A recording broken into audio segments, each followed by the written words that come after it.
mayoritas, baik dalam kehidupan sehari-hari maupun dalam dunia bisnis, memiliki satu kesamaan, yaitu resiko. Resiko bisa datang dalam bentuk kerugian finansial, reputasi rusak, atau bahkan kegagalan proyek. Oleh karena itu, penting bagi kita untuk memahami dan menerapkan manajemen risiko secara tepat.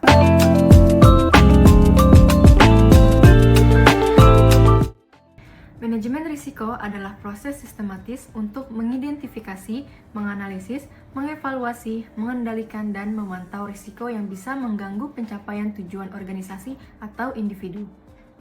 Tujuannya bukan untuk menghindari semua risiko, tetapi untuk mengelolanya secara efektif agar dampaknya bisa diminimalisir.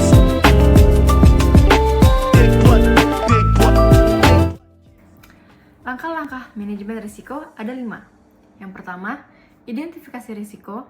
Yang kedua, analisis risiko. Yang ketiga, evaluasi risiko.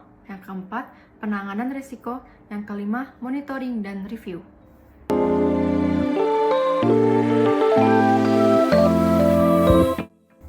Contoh langkah-langkah manajemen risiko.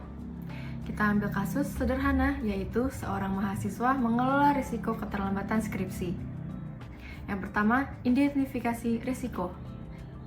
Mahasiswa menyadari ada beberapa hal yang bisa menghambat kelulusan tepat waktu. Yang pertama, laptop rusak.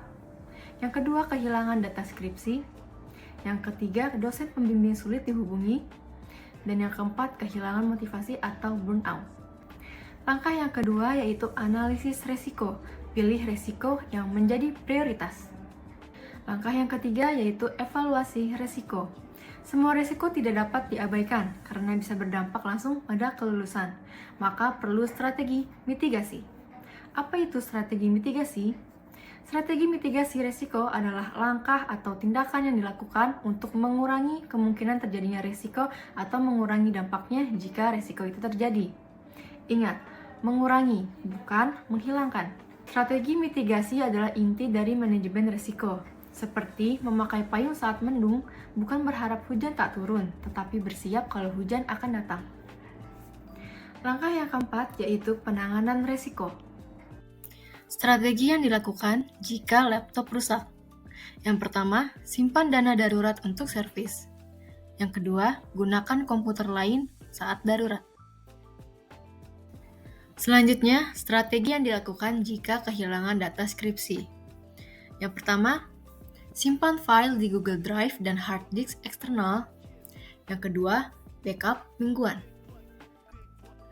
Selanjutnya, strategi yang dilakukan jika dosen sulit dihubungi. Yang pertama, buat jadwal rutin konsultasi. Yang kedua, catat semua pertanyaan sebelum konsultasi agar efisien. Selanjutnya, strategi yang dilakukan jika kehilangan motivasi.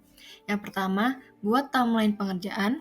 Yang kedua, bergabung dengan kelompok bimbingan.